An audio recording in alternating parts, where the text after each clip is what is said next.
ထိုလူကရုတ်တရက်ထိတ်လန့်စရာကောင်းတဲ့အရာတစ်ခုကိုသတိထားမိသွားတဲ့သူအသစ်ဆက်ဆက်ဝဲထားတဲ့အိမ်ရဲ့နေရံမှာအပေါက်မဲကြီးတစ်ခုရှိနေတာပါအစာပိုင်းမှာတော့သူက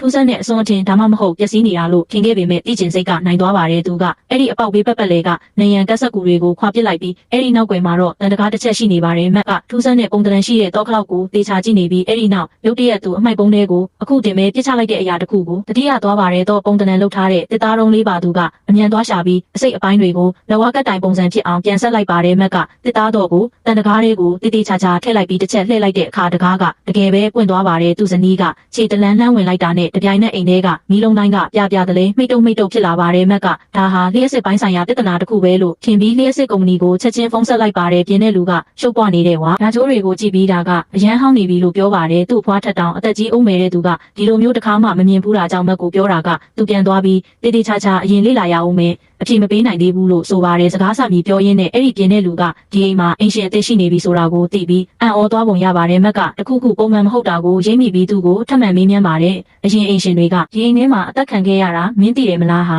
ဘယ်သူမှမင်းကိုမပြောကြဘူးလားနားထောင်ပါငါသာမင်းနေရာမှာဆိုရင်အဲ့ဒါကိုလုံးဝမကြည့်ဘူးဒါပေမဲ့ငါအဆင်ပြေတဲ့အချိန်ကျရင်ခံမှန်းချေစရင်တခုပို့ပေးပါမယ်ကဲကံကောင်းပါစေဗျာမက်ကဒါကိုမယုံနိုင်အောင်ဖြစ်နေရပါတယ်သူကမတော်တဆလူတက်မှုဖြစ်ပွားခဲ့တဲ့အင်ကြီးကိုဝယ်လိုက်မိတာပါသူစိတ်ပူပြီးအင်တာနက်မှာချက်ချင်းရှာဖွေကြည့်ပါတယ်သတင်းတွေအရဇနီးမောင်နှံနှစ်ဦးဟာဒီအိမ်မှာရက်ဆက်တက်ဖြတ်ခြင်းခံခဲ့ရပြီးလူသက်သမားကိုလည်းဘယ်တော့မှမဖော်ထုတ်နိုင်ခဲ့ပါဘူးမက်ကတခုခုတော့ပုံမှန်မဟုတ်ဘူးဆိုတာသိလိုက်ပြီးစိတ်ထဲမှာမကောင်းဖြစ်နေပါတယ်သူအဲ့ဒီအကြောင်းကိုတွေးလေပို့ပြီးစိတ်ပြက်လေးပါပဲသူပြည့်စုံတဲ့အိမ်တစ်လုံးကိုရွေးချယ်ဖို့အချိန်အများကြီးပေးခဲ့ရတာပါဒါပေမဲ့နောက်ဆုံးတော့ရာဇဝတ်မှုဖြစ်ပွားရာနေရာကြီးဖြစ်လာခဲ့ပါတယ်အဲ့ဒီညမှာတော့သူကစိတ်ပြေလျော့အောင်အရက်တောက်ပြီးတတိမထားမိပဲရေရွတ်လိုက်မိတာကဖျားသခင်ကျွန်တော်ကိုအရက်နောက်တပလင်းလောက်ပေးပါဦးအဲ့ဒီအချိန်မှာပဲမိတွေကထပ်ပြီးမိတ်တုံဖြစ်လာပါတယ်ပြီးတော့ဘယ်ကနေဘလို့ရောက်လာမှန်းမသိပဲအသေးဆက်အရက်ပလင်းတပလင်းကအခန်းထဲမှာပေါ်လာပါတယ်